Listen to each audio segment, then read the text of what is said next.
Saints fans, Cammy Saint here, back again with another video, bringing you the Chelsea review and the Aston Villa review. Sorry they're both very late, it's just I went to the Chelsea game and I had a full intention of doing a review and speaking to you and telling you how it went and all of that, and then all of a sudden the Aston Villa game was kicking off, and now I've just got to do two in one. I mean, they were both crap, so I mean, we didn't really miss anything. So let's just start with the Chelsea game. So I went to this one. It was pretty good. I went and had a nice meal at Tap and Tandor in West Quay beforehand. It was really good. Got the mixed grill for two people. Smashed it. Got the masala fries as well. Phenomenal. Love going there. Some medium curry sauce as well. So yeah, very, very good. Do recommend. And then we went to St Mary's, and then the night just nosedived, to be honest. I was sat in the itching stand, sort of close to the corner, almost next to where the away fans used to be. So I was sat over there. Now, obviously, we went 1-0 down from a corner. I mean, Joe Lumley should have caught it, or we should have done a better job of defending a corner. It was the first set piece of the game and it went in. You can never let the first set piece of the game go in. But we did. And then, you know, we performed well. We performed well in the first 10 minutes. We were really good. That set us back a bit. And then we went up the other end and we scored. And, you know, things are looking up again, which is great. Aribo tapped it home after a great cross down the left. And a lot of our chances, if you look at both goals versus Leicester that put us 2-0 up, both are the same goal, and we scored the exact same goal against Chelsea. It's just get it to the byline, cross it in, tap it home. And it seems to work most of the time. So why don't we just do that? Like, it will get boring, but imagine we can, you know, adjust the crosses so Onuachu can get on it. It's just, I'm not going to get into it. I don't want this video to be a long one. I don't want to go into too much detail. I just want to get the opinion out and then get the video uploaded. And then we just fell apart. And then Jack Stevens, the captain of the football club, pulls Cucurella's hair. I think personally Cucurella plays the game. Like, he's like, well, you've pulled my hair, I'm going to go down. You get sent off. We've got an easy ride. We've got 3 points. So let's go ahead and do that. So basically, we go ahead and do that.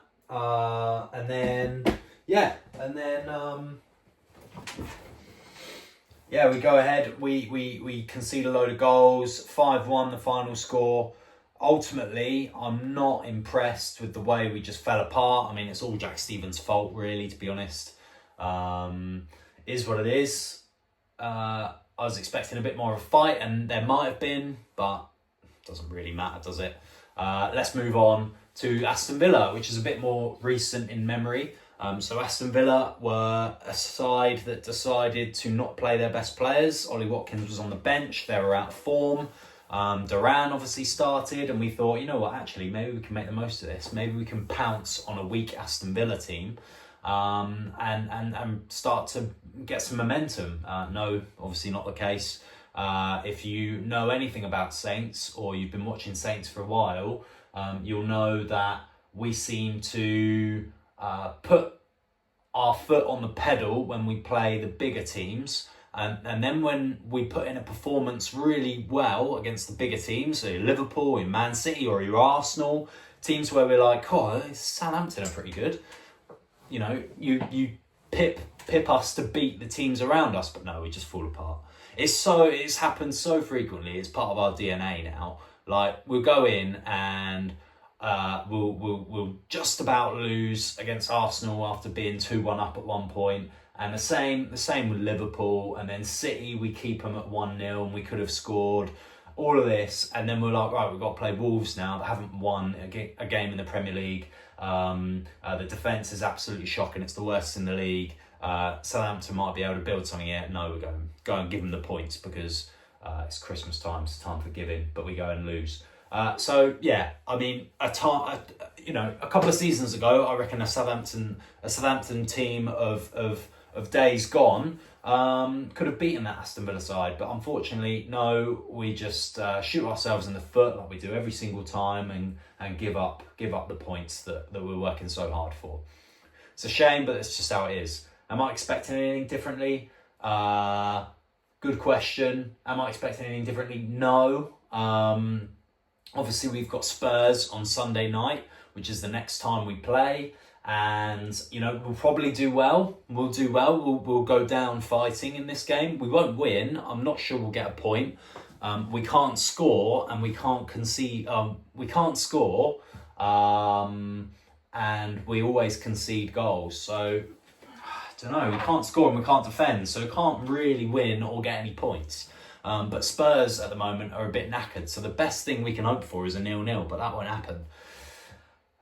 So yeah, what's my score prediction for Spurs then? I reckon Spurs will confidently beat us. I think they've played Rangers. I think they played Rangers last night. I don't know the score, but depending on how that went, might impact how they did. Actually, 2 seconds. Computer. What was the latest Tottenham score? Rangers FC and Tottenham Hotspur drew 1-1 yesterday in UEFA. Drew 1-1. Drew 1-1. Would you like real-time news updates for Tottenham Hotspur? Absolutely not. Cheers. 1-1 then. So they drew 1-1 away to Rangers. Tough place to go. Obviously, Postecoglou's an ex-Celtic manager, so the Ibrox not. Decent stadium, decent fan base. I don't know. I don't really know enough about Scottish football to be able to comment, but I would say they're second best to Celtic most of the time, if that's a fair estimate. But anyway, we move. We go on and we play Spurs. Accurate prediction, I reckon Spurs win 2-1. Optimistic prediction, we drew 1-1. But I doubt it. It's always the big clubs, and we're at home. I reckon we'll get piped somehow by VAR or the officials, or something will go wrong. We'll be denied a penalty, or we get a penalty and we're sat there waiting to take it, and then VAR rules it out, or we score a perfectly good goal and they rule it out.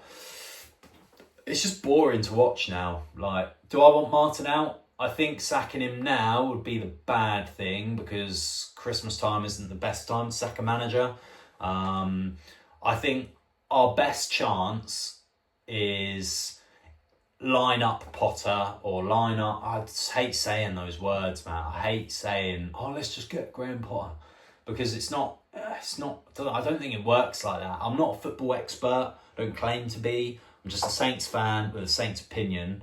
But I don't think it works like that. If Sports Republic moved fast and they opened a conversation they opened some dialogue with Potter, and they said, do you want to join the club? How do you feel about joining?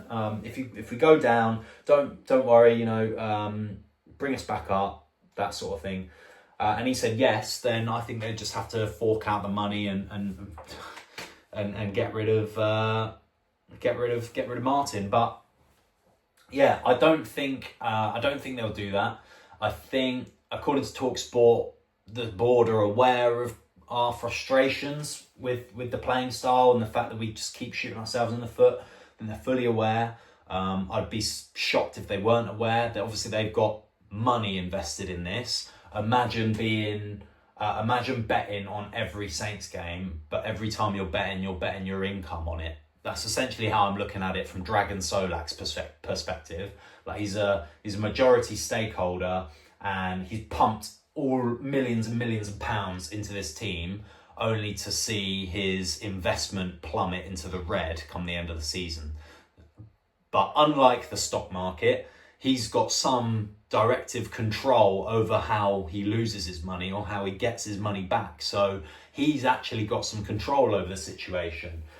It's just depending on how long he leaves it. So, I mean, it doesn't matter. It doesn't matter what happens ultimately. Obviously, we need to win. We need to pick up points. There's a bit of a gap now.